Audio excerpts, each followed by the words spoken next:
Magandang umaga pong muli sa inyong lahat. Malugod ng pagtanggap sa St. Joseph Parish Gagalangin sa ika-6 ng umagang banal na misa na may liturya ngayong Huwebes, ika-13 linggo sa karaniwang panahon at kapistahan ni Apostol Santo Tomas.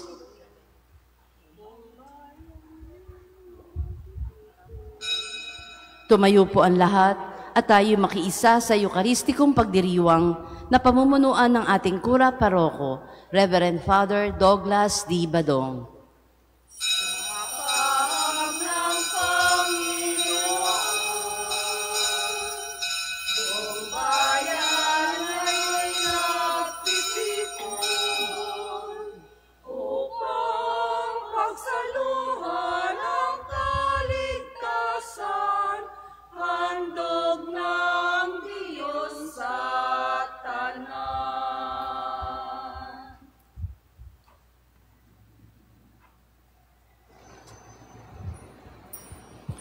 Sa ngalan ng Ama at ng Anak at ng Espiritu Santo. Amen. Ang pagpapala ng ating Panginoong Hesukristo, ang pag-ibig ng Diyos Ama, at ang makikipagkaisa ng Espiritu Santo naway sumainyong lahat. At sumainyo rin. Ngayon po ay ginugunita natin ang kapistahan ni Apostol Santo Tomas. Mga kapatid, aminin natin ang ating mga kasalanan upang tayo'y maging marapat gumanap sa banal na pagdiriwang. Inaamin ko sa makapangyarihang Diyos at sa inyo mga kapatid, na luba akong nagkasala sa isip, sa salita at sa gawa, at sa aking pagkukulang.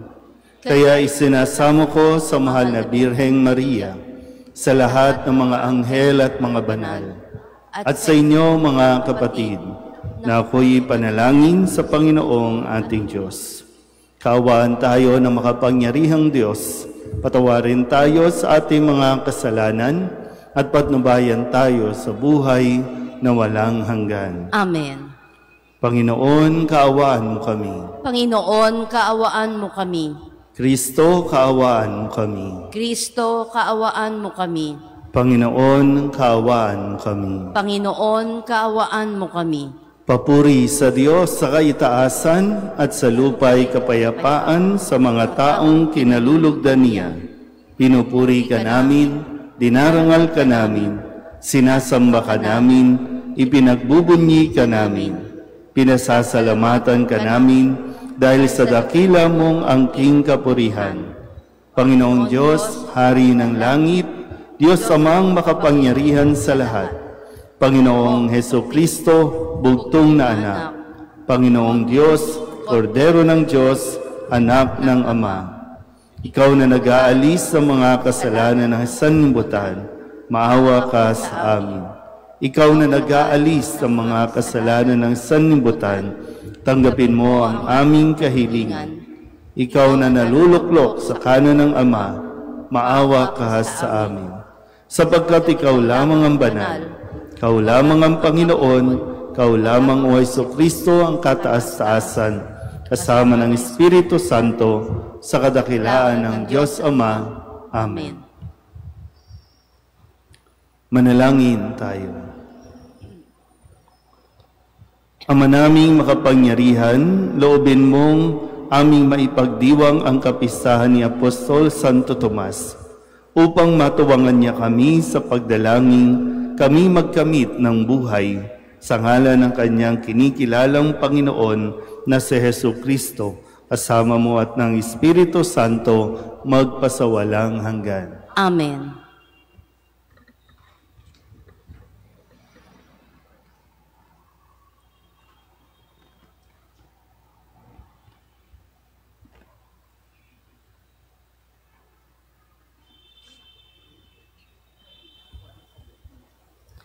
Pagbasa mula sa sulat ni Apostol San Pablo sa mga taga-Epeso. Mga kapatid, hindi na kayo dayuhan o taga-ibang bansa, kundi kababayan ng mga hinirang ng Diyos at kabilang sa kanyang sambahayan. Kayo'y itinayo rin sa saligan ng mga apostol at mga propeta na ang batong panulukan ay si Kristo Jesus. At sa pamamagitan niya, nagkakaugnay-ugnay ang bawat bahagi ng gusali at nagiging isang templong banal. Dahil din sa inyong pakikipag-isa sa Kanya, kayo'y may kasama nilang naging bahagi ng tahanan ng Diyos sa pamamagitan ng Espiritu Santo. Ang salita ng Diyos. Sa Diyos. Humayot dalhin sa tanan, mabuting balitang aral. Humayot dalhin sa tanan, mabuting balitang aral. Purihin ang poon, dapat na purihin ng lahat ng bansa. Siya ay purihin ng lahat ng tao sa balat ng lupa. Humayot dalhin sa tanan, mabuting balitang aral. Pagkat ang pag-ibig na ukol sa ati dakila at wagas, at ang katapatan niya'y walang wakas. Humayot dalhin sa tanan, mabuting balitang aral. Magsitayo na po ang lahat.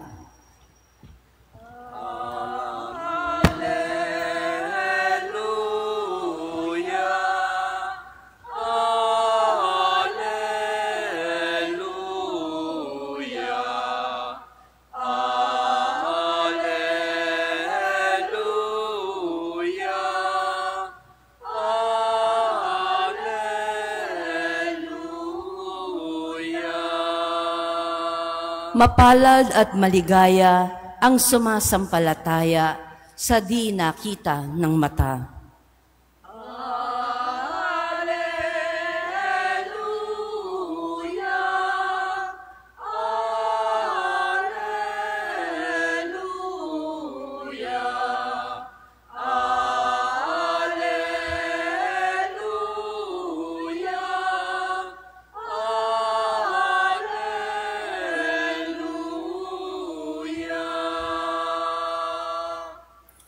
Sumainyo ang Panginoon. At sumainyo rin. Ang mabuting balita ng Panginoon ayon kay San Juan. Papuri sa iyo, Panginoon.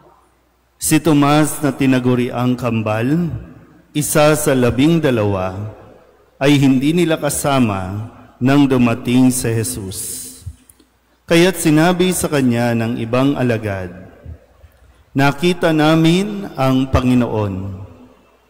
Sumagot si Tomas, "Hindi ako maniniwala hanggat di ko nakikita ang butas ng mga pako sa kanyang mga kamay at naisusuot dito ang aking daliri at hanggat hindi ko na ipapasok ang aking kamay sa kanyang tagiliran."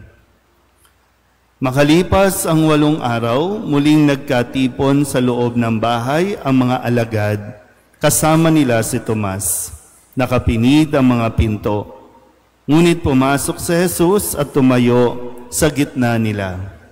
Sinabi niya, "Sumainyo ang kapayapaan." Saka sinabi kay Tomas, "Tingnan mo ang aking mga kamay at ilapit dito ang iyong daliri. Ipasok mo ang iyong kamay sa aking tagiliran. Huwag ka nang mag-alinlangan, maniwala ka na." Sumagot si Tomas, "Panginoon ko at Diyos ko." Sinabi sa kanya ni Jesus, "Naniniwala ka na ba sapagkat nakita mo ako? Mapapalad ang mga naniniwala kahit hindi nila ako nakita." Ang mabuting balita ng Panginoon. Pinupuri ka namin, Panginoong Hesukristo. Isang magandang umaga po sa inyong lahat.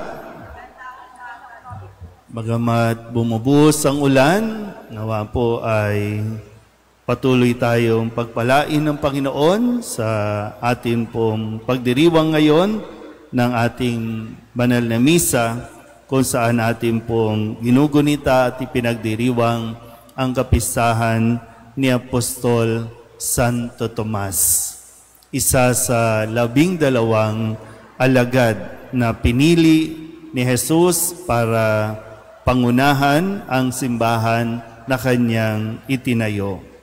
Bagamat sa ating ebanghelyo, si Santo Tomas ay punong-puno ng pagdududa. Hindi niya makayang unawain at tanggapin na totoong nabuhay na si Kristo dahil nandoon pa rin siya sa punto o sa estado ng kanyang nararamdaman ng lungkot o kung anumang nararamdaman ng isang taong nawalan ng kanyang inaasahan, nawalan ng minamahal, nawala ang nagmamahal, kung kaya't naging mahirap para sa kanya na maniwala agad na totoo ngang nabuhay si Kristo. Siyempre, yung emosyon. Minsan, kailangan talaga natin ding unawain, kung sakali may mga tao sa paligid natin na hindi matanggap, na wala na ang mahalagang tao sa buhay niya, kailangan lang natin unawain din ano ang nararamdaman ng taong ito. Dahil kay Tomas, marahil naunawaan naman ni Jesus kung bakit siya nagdududa at kung paanong sinabi niya na hindi siya maniniwala hanggat walang pruweba, hanggat hindi niya nakikita yung mga palatandaan, yung butas sa kanyang kamay, yung hiwa sa kanyang tagiliran. At ito ay ipinagkaloob ni Jesus sa kanya para lang mas lalong mapalakas siya. Hiruin niyo, minsan talagang may mga pangyayari sa buhay natin na hinahayaan ng Diyos na maranasan natin dahil para sa paghahanda sa isang mas mabigat na responsibilidad. Sa una, nagduda si Santo Tomas, pero matapos na ipakita mismo ni Jesus sa kanya ang kanyang hinahanap, ang kanyang hinihingi, mas naging matibay na si Santo Tomas. Kung kaya't siya ay naging isa sa mga haligi din ng ating pananampalataya na katulad ng maraming tao nagdududa. Totoo bang may Diyos? Hindi ako maniniwala hanggat hindi ko nakikita. Pero be careful of what you wish. Baka makita mo nga si Kristo, pero hindi mo makapiling si Kristo. Marami rin sa atin nagdududa, totoo bang may impyerno? Maghintay ka, baka makita mo ang impyerno at maranasan mo mismo ang impyerno. Di ba? Marami tayo. No? Although, ang kagandahan lang, kung may pagdududa, sinasaliksik mo. Kung may pagdududa, inaalam mo at pinalalalim mo. Kumbaga, nag-iimbestiga ka at kung matuklasan mo naman na totoo at yung katotohanan, ang hamon sa ating katulad ni Santo Tomas, mas maging matatag nawa tayo. Marami pa tayong hindi nauunawaan o naiintindihan pagdating sa ating pananampalataya. Pero hindi sagot ang paglayo, ang pag-alis, o ang paglipat sa ibang pananampalataya para mahanap mo ang sagot sa iyong mga pagdududa.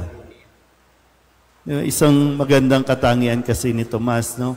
Nung sinabihan siya, hindi siya naniwala, pero kasama pa rin niya ang 12 at iba pang mga alagad hanggang sa magpakita muli si Jesus sa kanila. Kasi sa atin, no, maraming kwento sa Katoliko dahil hindi nila maunawaan. Totoo bang nandyan si Kristo sa banal na Eucharistia, dyan sa tinapay? Totoo bang si Kristo yan? Totoo ba na kapag hindi tayo sumunod sa 10 utos, mapupunta tayo sa impyerno? Ang dami natin pagdududa. Pero hindi yan agad-agad masasagot. Kasi yung paghahanap natin ng kasagutan, yun din nawa ang magpalalim ng ating ugnayan sa Diyos. Magpalalim ng ating pananampalataya. At isang araw, ito rin ang gagamitin natin sa pagpapahayag ng pananampalataya sa iba na marami din at punong-puno ng pagdududa. Amen?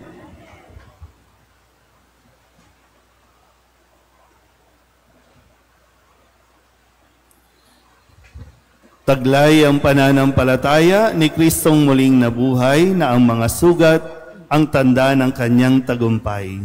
Ilapit natin ang ating mga kailingan sa Ama ng habag.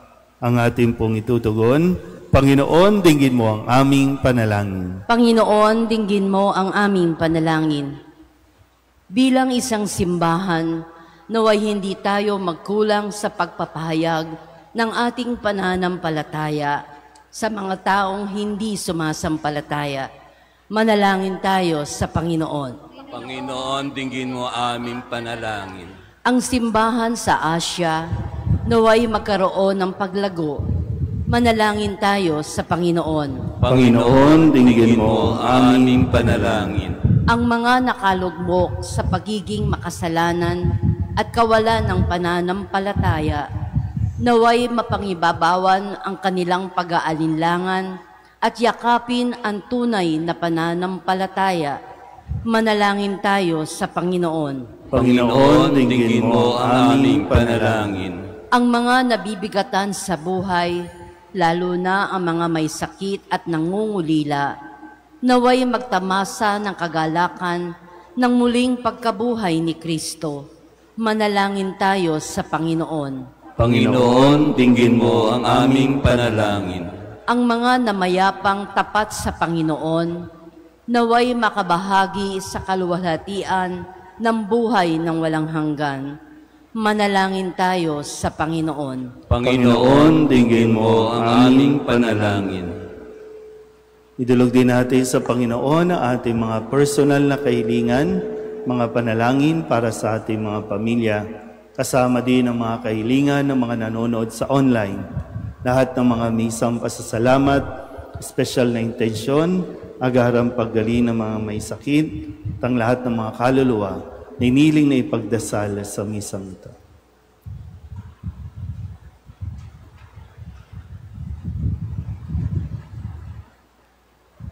Ang lahat ng ito iniling namin sa ngalan ni Kristo ang aming Panginoon. Amen. Kunin at tanggapin ang alay na ito, mga biyayang nagmula sa pagpapala mo. Tanda ng bawat pusong pagkat inibig mo, ngayo'y nananalig, nagmamahal sa'yo.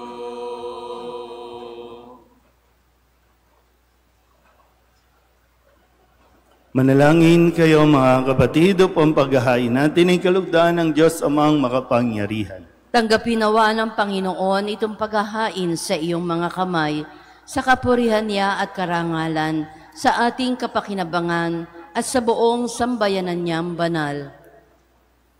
Ama naming lumikha, inihain namin ang aming paglalingkod.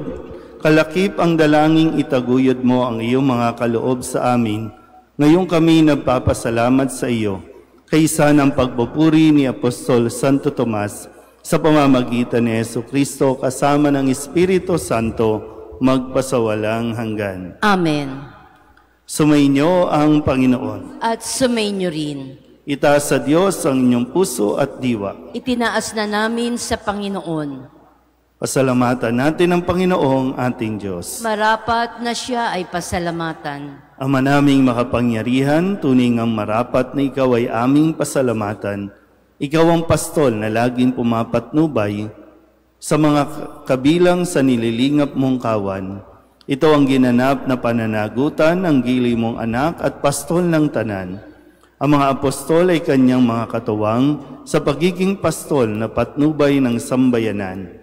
Kaya kaysa ng mga anghel na nagsisiawit ng papuri sa iyo nang walang humpay sa kalangitan, kami nagbubunyi sa iyong kadakilaan. Santo, Santo, Santo, Panginoon Diyos ng mga hukbo, napupuno ang langit at lupa ng kadakilaan mo.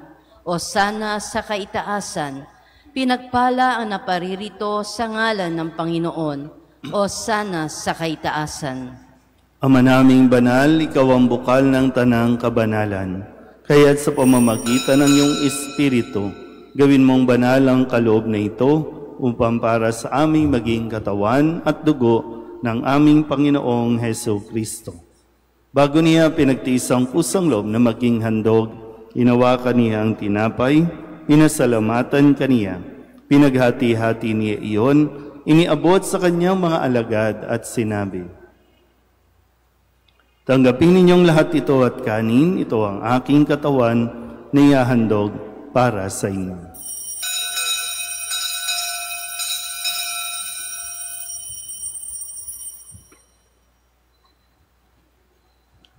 Gayun din naman nung matapos ang hapunan, inawakan niya ang kalis, muli kaniyang pinasalamatan, iniabot niya ang kalis sa kanyang mga alagad at sinabi, tanggapin ninyong lahat ito at inumin. Ito ang kalis ng aking dugo, ng bago at walang hanggang tipan. Ang aking dugo na ibubuhos para sa inyo at para sa lahat, sa ikapagpapatawad ng mga kasalanan. Gawin ninyo ito sa pag-alaala sa akin.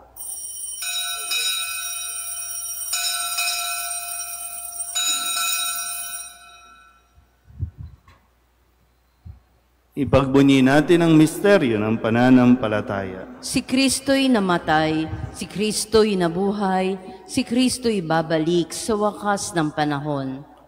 Ama, ginagawa namin ngayon ang pag-alaala sa pagkamatay at muling pagkabuhay ng iyong anak, kaya tiniaalay namin sa iyo ang tinapay na nagbibigay buhay at ang kalis na nagkakaloob ng kaligtasan. Kami napapasalamat dahil kami iyong minarapat na tumayo sa harap mo para maglingkod sa iyo. Isinasamo namin kami magsasalo-salo sa katawan at dugo ni Kristo ay mabuklod sa pagkakaisa sa pamamagitan ng Espiritu Santo. Ama, lingapin mo ang iyong simbahang laganap sa buong daigdig. Puspusin mo kami sa pag-ibig kay San Leon na aming Papa at ni Jose na aming Obispo at ng Tanang Kaparian.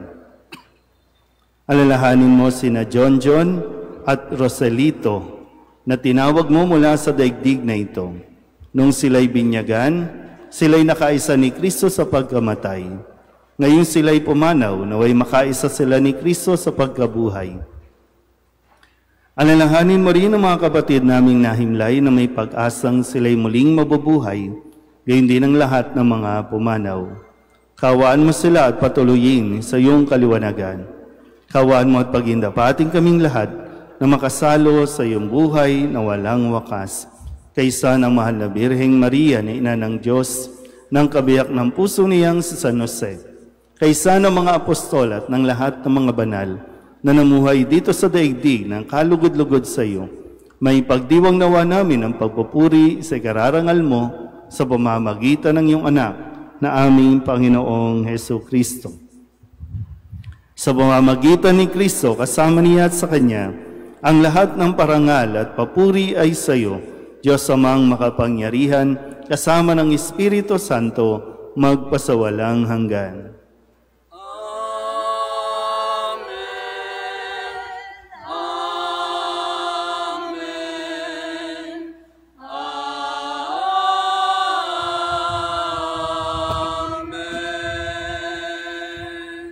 Sa tagubilin ng mga nakagagaling na utos at turo ni Jesus sa Panginoon natin at Diyos, ipahayag natin ang lakas loob. Ama namin, sumasalangit ka, sambahin ang ngalan mo, mapasa amin ang kaharian mo, sundin ang loob mo dito sa lupa para nang sa langit. Bigyan mo kami ngayon ng aming kakanin sa araw-araw at patawarin mo kami sa aming mga sala, para ng pagpapatawad namin sa nagkakasala sa amin. At huwag mo kaming ipahintulot sa tukso at iadya mo kami sa lahat ng masama.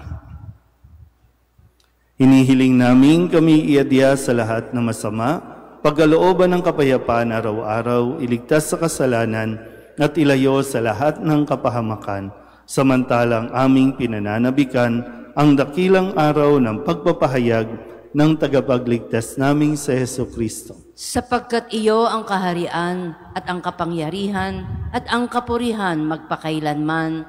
Amen. Panginoong Jesucristo, sinabi mo sa iyong mga apostol, kapayapaan ang iniiwan ko sa inyo, ang aking kapayapaan ang binibigay ko sa inyo. Tunghayan mo ang aming pananampalataya at huwag ang aming mga pagkakasala. Pagkalooban mo kami ng kapayapaan at pagkakaisa ayon sa iyong kalooban, kasama ng Espiritu Santo, magpasawalang hanggan. Amen. Ang kapayapaan ng Panginoon ay laging sumainyo. At sumainyo rin. Magbigayan tayo ng kapayapaan sa isa't isa.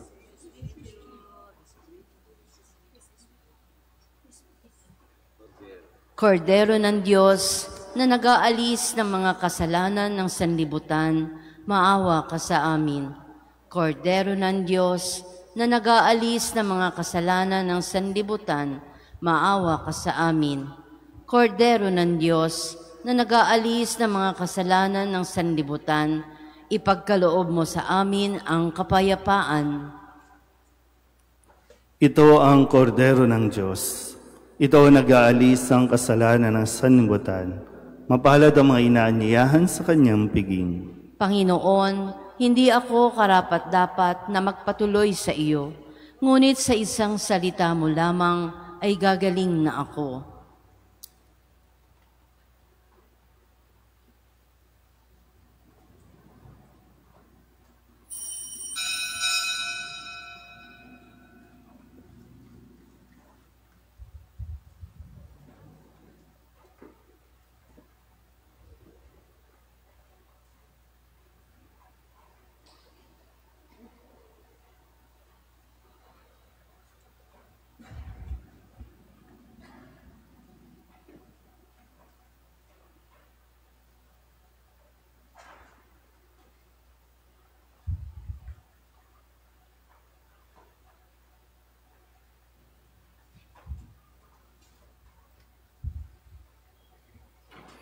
Manalangin tayo. Ama naming mapagmahal, ngayon kami nagsalo sa katawan ng buktong na anak mo. Mapanaligan nawa namin siya kaysa ni Apostol Santo Tomas.